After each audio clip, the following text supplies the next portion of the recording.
Hello अस्सलाम वालेकुम। हम लोग आज पढ़ते हैं चैप्टर नंबर 3 इंट्री टेस्ट के इंटर के चैप्टर में। सबसे इम्पोर्टेंट चैप्टर ये है क्योंकि चैप्टर नंबर 3 में केमिकल और नर्वस कोऑर्डिनेशन है। इसके अंदर प्लांट हार्मोन हमेशा के लिए इम्पोर्टेंट हार्मोन्स होते हैं और सबसे अहम तरीन बात ब्रेन और ग्लैंड्स एनिमल में। तो आइए चैप्टर नंबर 3 के बारे में थोड़ा स्टडी करते हैं। चैप्टर नंबर 3 का नाम है, हम उसे कहते हैं coordination and control. Coordination control किसको कहते हैं, जरा गौर से सुनिएगा। हमारी बॉडी में होना चाहिए एक बैलेंस सिस्टम, हमारी बॉडी में होना चाहिए एक मॉनिटरिंग सिस्टम, एक फीडबैक सिस्टम, एक ऐसा सिस्टम हमारी बॉडी में जो बॉडी के फंक्शंस को, जो बॉडी के अंदर डिविजन्स को, जो बॉडी के अंदर स्ट्रक्चर को मेंटेन रखे ऑप्टिमम लेवल में, नॉर्मल लिमिट में, जो मेंटेन करे बॉडी के अंदर बॉडी के टेम्परेचर को, बॉडी के मेटाबॉलिज्म को, वाटर की क्वांटिटी को, जो मेंटेन रखे बॉडी के अंदर सेल डिवीजन को, उसको कहते हैं कोऑर्डिनेशन कंट्रोल।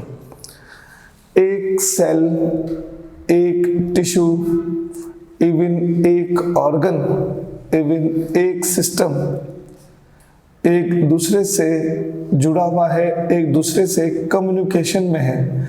इस कम्युनिकेशन को, इस कोऑर्डिनेशन को हम लोग कोऑर्डिनेशन कंट्रोल पढ़ते हैं। तो अगर आपकी मेरी बॉडी के अंदर सेल की, टिश्यू की, ऑर्गन की कोऑर्डिनेशन है, बैलेंस सिस्टम है, ऑप्टिमम लेवल में काम करने की सलाहियत है, उसको हम लोग कहते हैं। फिर ये कोऑर्डिनेशन डिवाइड है दो में। नंबर 1 एक कहलाती है केमिकल कोऑर्डिनेशन, नंबर 2 एक कहलाती है, हम उसे कहते हैं नर्वस कोऑर्डिनेशन। आपकी बुक में लिखा है कि 2 ये कोऑर्डिनेशंस हैं जो हमारी बॉडी में हेल्प करती हैं। Number 1 chemical coordinations which depends upon glands, which depend upon hormones. अगर हम बात करें नर्वस कोऑर्डिनेशन की, it depends upon brain, it depends upon spinal cord. तो याद रखिएगा 2 कोऑर्डिनेशन है। केमिकल कोऑर्डिनेशन ग्लैंड्स पे, हार्मोन पे डिपेंड करती है। हार्मोन उस केमिकल को कहते हैं जो एक का ग्लैंड्स का पैगाम, मैसेज अदर टारगेट टिश्यू को देते हैं। It is such a slower but longer process. आइए आज हम स्टार्ट करते हैं और उसका नाम है chemical coordination in plants. Chemical coordination in plants. एक बात का सब ध्यान दीजिएगा कि प्लांट में नर्वस कोऑर्डिनेशन नहीं होती क्योंकि प्लांट में ब्रेन नहीं होता। तो प्लांट में जो प्लांट को कंट्रोल करता है हम उसे कहते हैं प्लांट हार्मोन्स। जो प्लांट को कंट्रोल करता है हम उसे कहते हैं फाइटो हार्मोन्स। जो प्लांट को कंट्रोल करता है हम उसे कहते हैं ग्रोथ हार्मोन्स।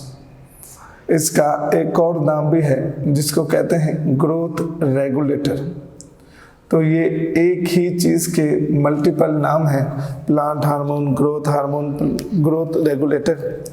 अब आगे चलते हैं। ये जो प्लांट हार्मोन्स हैं ये बॉडी को 2 चीज़ों से कंट्रोल करते हैं। प्लांट हार्मोन प्लांट की सेल की डिवीजन को कंट्रोल करते हैं। मीन्स सेल के अंदर जो रिप्रोडक्शन होती है, सेल के अंदर जो ग्रोथ होती है, सेल के अंदर जो डेवलपमेंट होती है, उसको कंट्रोल करता है प्लांट हार्मोन। प्लांट हार्मोन इसके अलावा सेल की जितनी भी मेटाबॉलिक एक्टिविटीज़ हैं, सेल के अंदर जितनी भी सेलुलर एक्टिविटीज़ हैं, उसको कंट्रोल करता है। इसके साथ साथ वो प्लांट हार्मोन कंट्रोल करता है सेल के अंदर कौन कौन सी मूवमेंट है, प्लांट्स की मूवमेंट, सेल की मूवमेंट्स। तो प्लांट्स या सेल की मूवमेंट को कंट्रोल करने वाला, कोऑर्डिनेट करने वाला प्लांट हार्मोन्स है। पिछले 10, 15, 20 सालों के एंट्रेंस टेस्ट में कई दफ़ा ऐसा हुआ है कि प्लांट हार्मोन से सवाल आया है। प्लांट हार्मोन कौन कौन से हैं? नंबर 1 एक जिसका नाम है जिबलिन, नंबर 2 जिसको हम लोग कहते हैं ऑक्सिन और इसका नाम जिबलिन। सवाल क्या आएगा? सवाल आएगा कि ऑक्सिन की कौन सी नेचुरल प्रोडक्ट है, कौन सी आर्टिफिशियल प्रोडक्ट है। ज़रा देखिएगा, ऑक्सिन को डिस्कवर किया था वेंट 1926 में साइंटिस्ट ने। इसकी 2 प्रोडक्ट हैं, एक नेचुरल एक artificial. Natural product indole acetic acid, phenyl acetic acid और 4 क्लोरो इंडोल एसिटिक एसिड। आपकी बुक से देखकर मैंने लिखा है, ये सब के सब नेचुरल प्रोडक्ट्स हैं। और ये कहाँ से अराइज होती हैं? They all are arises from apexes of stem. ये जितनी भी नेचुरल प्रोडक्ट हैं ये सारी की सारी अपेक्सिस ऑफ स्टेम से, अपेक्सिस ऑफ लीफ से निकलते हैं। मैं अपनी बात आगे लेके चलता हूँ। ये कहलाती है आर्टिफिशियल प्रोडक्ट। आर्टिफिशियल प्रोडक्ट पूरी दुनिया में मशहूर है और वो किस नाम से मशहूर है? वो है 2,4-D के नाम से। 2,4-D, 2,4 डाइक्लोरोफिनॉल एसिटिक एसिड के नाम से। ऑक्सिन के बारे में काफ़ी चीज़ें हैं जो हमने पढ़नी है। ज़रा देखिएगा, ऑक्सिन वो हार्मोन है जिसके बारे में मशहूर है कि this hormone was the first plant hormone which were discovered. ये पहला हार्मोन है जो डिस्कवर हुआ था। नंबर 2, ये लार्जेस्ट सिक्रीटिंग हार्मोन है, लार्जेस्ट सिक्रेटिंग प्लांट हार्मोन, सबसे ज़्यादा निकलने वाला हार्मोन ये रहा।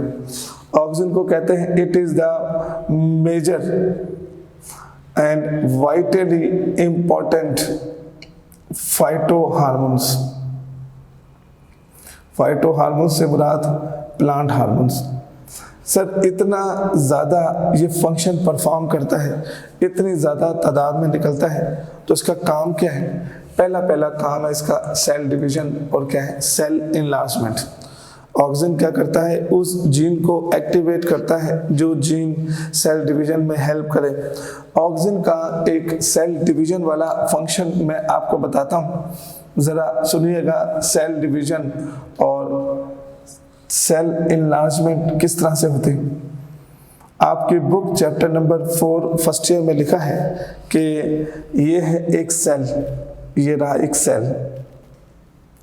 ये सेल कहलाते हैं न्यूली डिवाइडिंग सेल। इनमें पहली जो इनमें लेयर बनती है वो ये रही। मैं बात कर रहा हूँ प्लांट सेल की। प्लांट सेल की पहली लेयर बनती है वो ये है, और इस पहली लेयर को हम लोग कहते हैं this layer is known as middle lamina. Middle lamina called as outer cementing layer. फिर उसके बाद इसके अंदर एक लेयर और बनती है, और वो लेयर ये प्लांट सेल खुद अपने अंदर से निकालता है। ये वाली ये लेयर खुद प्लांट अपने अंदर से निकालता है, और this layer is known as primary cell wall.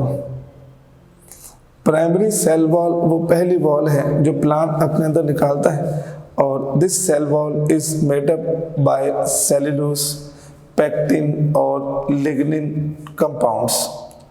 इसके अलावा तीसरी लेयर और होती है जो प्लांट सेल के अंदर होती है। ये प्लांट सेल लेयर अपने अंदर खुद निकालता है और वो इनके अंदर आकर बन जाती है secondary cell wall. Secondary cell wall का मतलब होता है this is the inner most cell wall which is made up by cellulose. तो सेल वॉल को अगर हम देखें तो सेल वॉल 3 है, एक सबसे ऊपर वाला मिडिल लैमेला, उसके अंदर वाला प्राइमरी वॉल और उसके अंदर वाला सेकेंडरी वॉल। कहा जाता है कि एक दफ़ा सेकेंडरी वॉल बन गया तो सेल हो गया मैच्योर।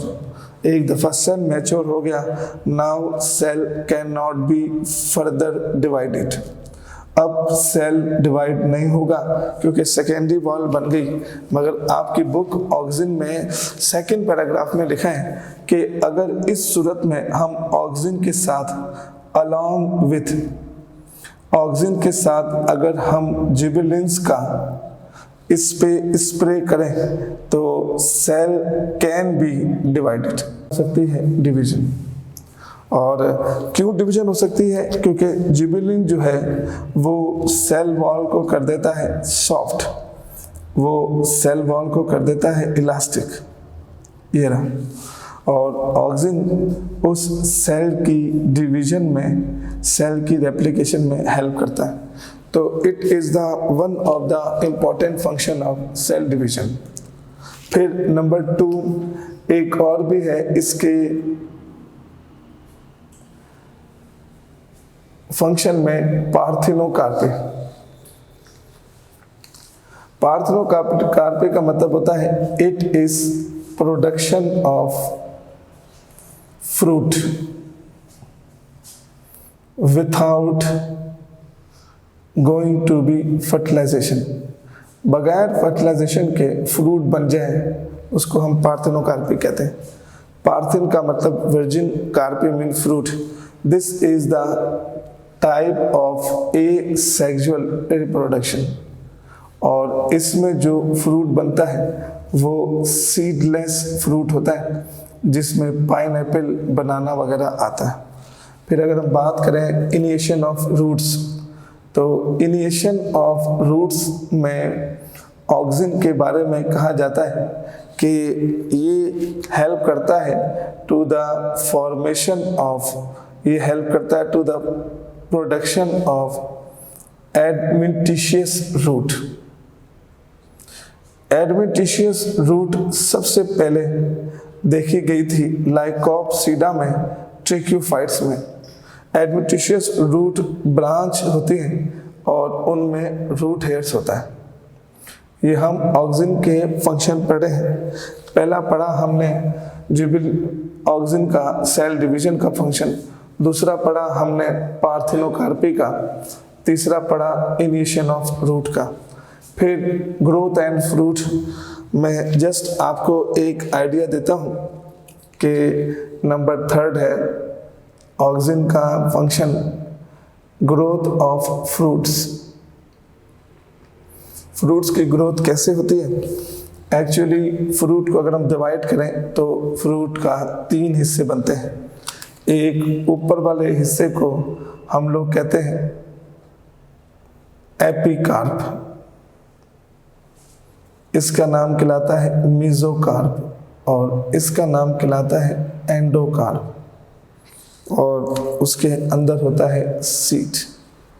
तो एपिकार्प बाहर वाला छिलका, बाहर वाली लेयर फ्रूट की, मेसोकार्प जो एडिबल पार्ट, खाने वाला पार्ट, और ये कहलाता है एंडोकार्प जिसके बाहर फिर आपको मिलेगा सीड वाला स्ट्रक्चर। फिर ग्रोथ ऑफ फ्रूट के बाद वीट साइड्स।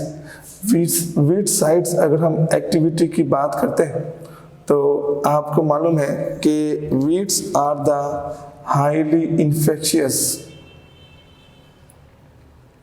पैरासाइटिक प्लांट्स, और पूरी दुनिया में मशहूर है इसकी एक आर्टिफिशियल प्रोडक्ट जिसका नाम है 2,4-D, 2,4-डाइक्लोरोफिनॉक्सी एसिटिक एसिड, जो वीट साइड का काम अदा करती है। और उसके बाद फिर अपाइकल डोमिनेंस। जिबल ऑक्सिन का यही फंक्शन है जिसको कहते हैं अपाइकल डोमिनेंस। ये अपाइकल डोमिनेंस क्या होता है? ये रहा प्लांट, और प्लांट के ग्रोइंग टिश्यू को, प्लांट के रिप्रोडक्शन वाले टिश्यू को हम लोग कहते हैं मेरिस्टेमेटिक टिश्यू। वो मेरिस्टेमेटिक टिश्यू जो टिप में पाए जाएं, वो मेरिस्टेमेटिक टिश्यू जो अपेक्स में पाए जाएं, हम उसे कहते हैं अपाइकल मेरिस्टेम। ये रहा अपाइकल मेरिस्टेम, वो है जो लेंथ को, जो हाइट को इंक्रीज करते हैं। फिर कुछ यहाँ पर होते हैं सेंट्रल रीजन में, हम उसे कहते हैं लेटरल मेरिस्टेमेटिक टिश्यू। ये जो लेटरल मेरिस्टेमेटिक टिश्यू है ये इंक्रीज करते हैं प्लांट का डायमीटर। और नंबर थर्ड जो यहाँ से निकल रहे हैं, हम उनको कहते हैं इंटरकैलरी मेरिस्टेमेटिक टिश्यू। ये वो टिश्यू है जो ब्रांचिंग सिस्टम में हेल्प करते हैं। तो आपको बताने का मकसद है कि अपाइकल मेरिस्टेमेटिक टिश्यू लेटरल की और इंटरकैलरी की ग्रोथ को डिक्रीज करता है, इनकी ग्रोथ को, इनकी सिक्रीशन को इनहिबिट करता है। ये चाहता है कि अपाइकल मेरिस्टेमेटिक टिश्यू की ग्रोथ दूसरों से इंक्रीज हो, दूसरों से वो ग्रेटर हो। तो इसीलिए अपाइकल मेरिस्टेमेटिक टिश्यू की ग्रोथ इन दोनों से ज़्यादा होती है और इसको बोलते हैं अपाइकल डोमिनेंस। अगर आप अपाइकल मेरिस्टेमेटिक टिश्यू को काट देंगे तो फिर लेंथ नहीं बढ़ेगी, जस्ट फिर डायमीटर इंक्रीज होगा। फिर उसके बाद एक और प्लांट हार्मोन है जिसका नाम है जिबेलिन। ये जिबेलिन पहला हार्मोन था जो फंजाई से निकाला था, जिसको याबूटा हयाशी ने निकाला। एक बीमारी थी जिसका नाम था बकैनी, फुलिश सीडलिंग। फुलिश सीडलिंग से मुराद ये है कि इसमें क्या होता था कि मैं अब आपको जिबेलिन के फंक्शन बताता हूँ। What does foolish seedling mean? What does bakanae mean?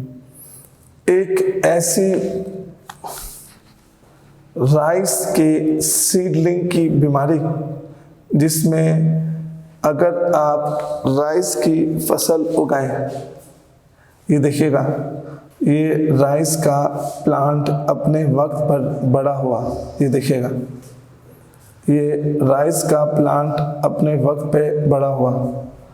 कुछ ऐसा टाइम गुजरा कि आहिस्ता आहिस्ता एक राइस का प्लांट की ग्रोथ दूसरों के प्लांट की ग्रोथ से ज़्यादा हो गई। ये देखें, ये एकदम ये वाला प्लांट दूसरों से ज़्यादा ग्रोथ कर गया, यानी इनलार्ज हो गया।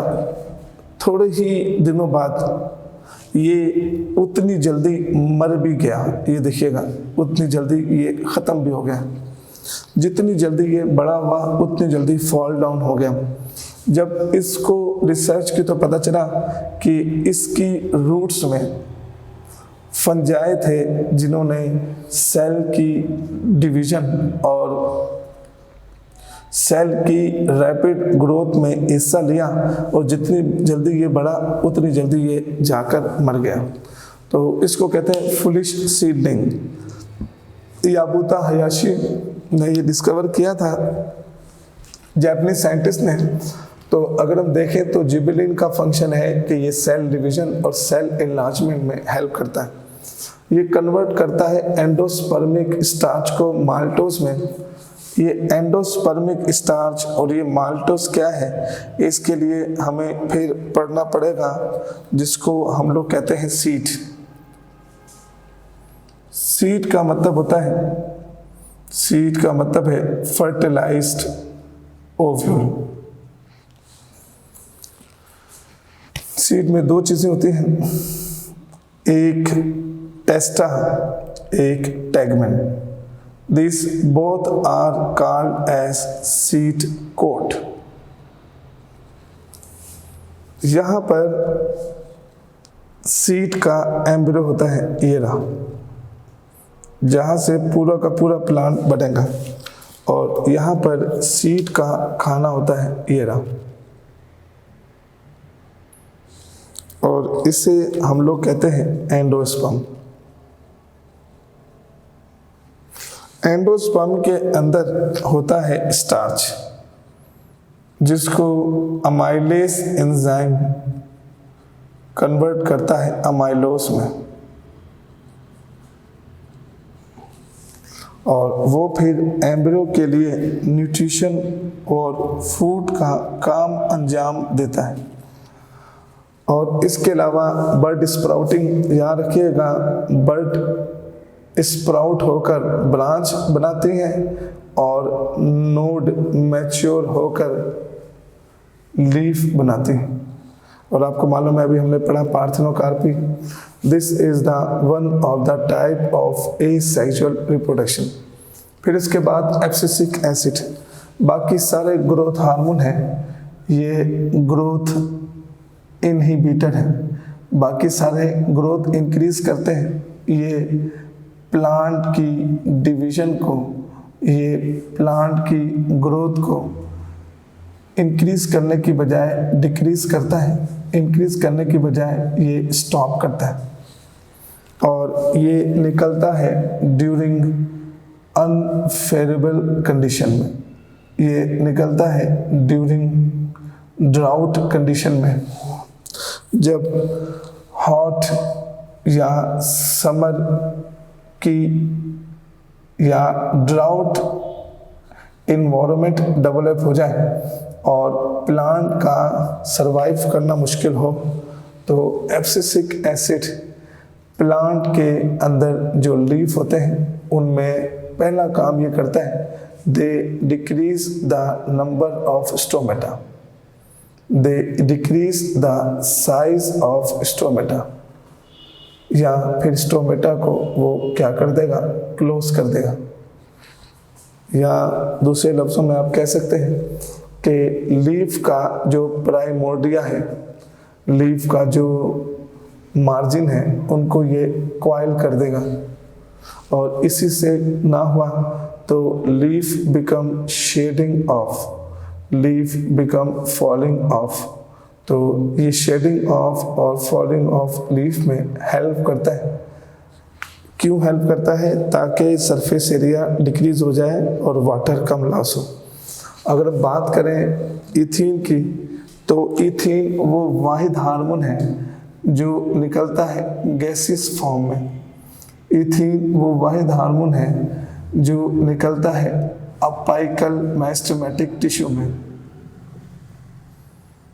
सबसे मोस्ट इम्पॉर्टेंट इथीन का जो फंक्शन जो पूरी दुनिया में मशहूर है वो है फ्रूट की मैच्योरेशन। फ्रूट को मैच्योर करने में हेल्प करता है, जिसका दूसरा नाम है, हम उसे कहते हैं राइपनिंग ऑफ फ्रूट।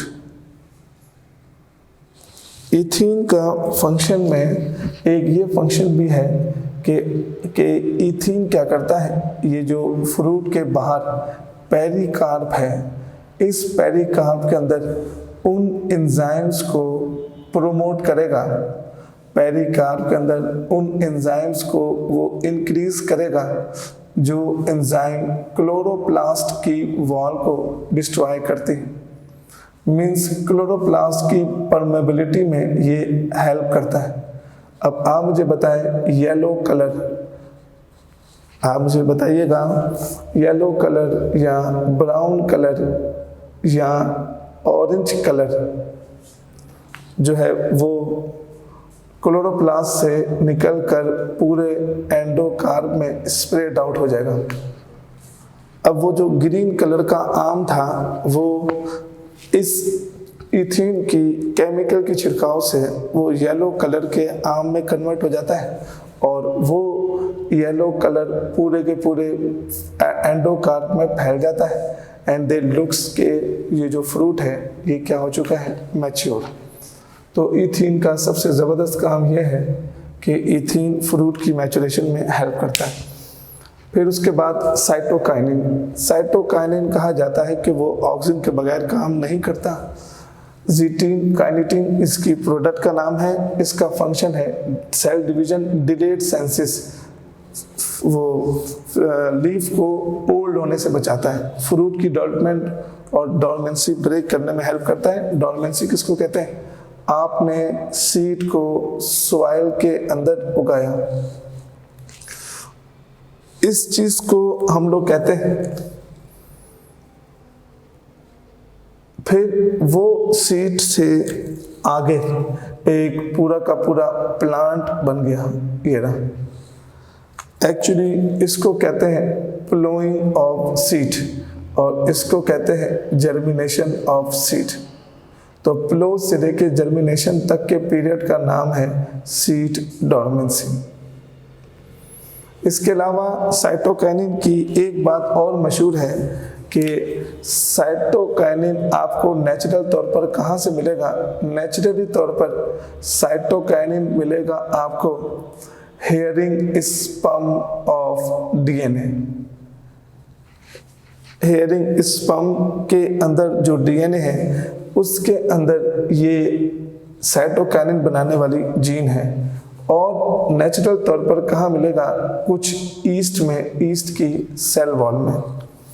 साइटोकाइनिन के बाद, इन 5 हार्मोन के बाद जो मेन चीज़ है वो है कि अगर प्लांट के ऊपर ड्राउट कंडीशन आ जाए तो प्लांट अपने अंदर कौन कौन सी एडॉप्टेशंस करता है। प्लांट की अगर एडॉप्टेशंस की हम बात करें तो during hot condition, during hot temperature,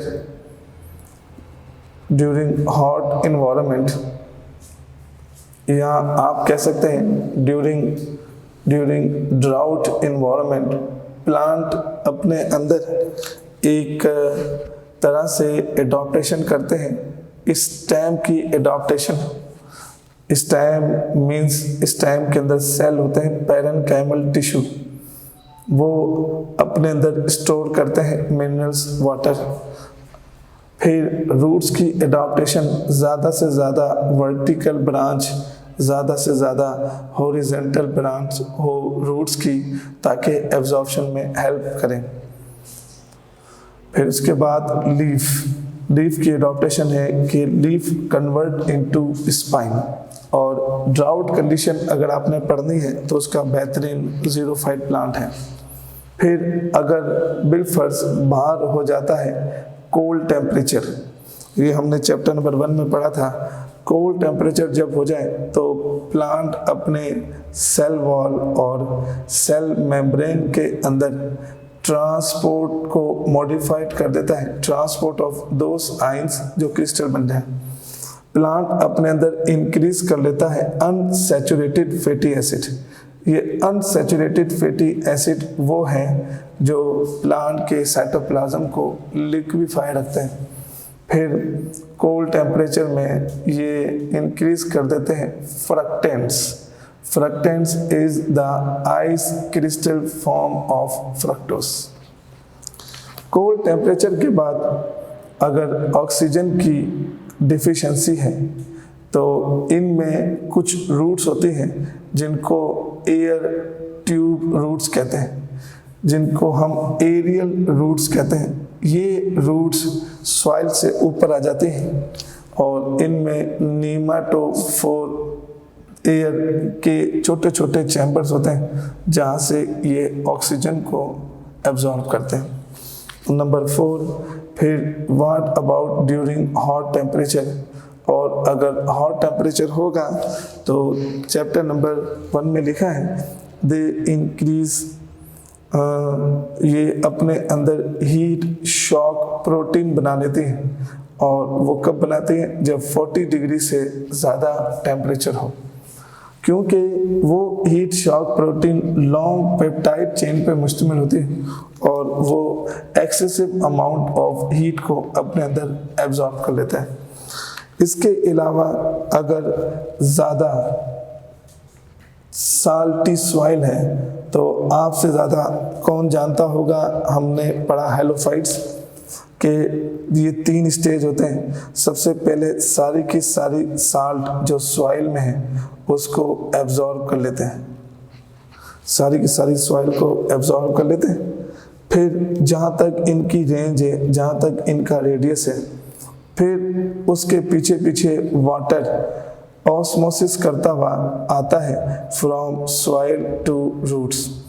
और ये जो एक्सेसिव साल्ट है ये रिमूव हो जाता है एरियल पार्ट से फ्रॉम द साल्ट ग्लैंड्स। तो साल्ट में हम लोगों ने पढ़ा हेलोफाइट्स कंडीशन।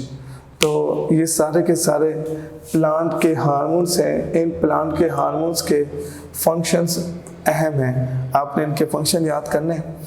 फिर ख़ास तौर पर आपने याद करना है ऑक्सीजन। फिर उसके बाद कौन कौन सा अनफेवरेबल कंडीशन में है, ये उनकी एडॉप्टेशंस हैं।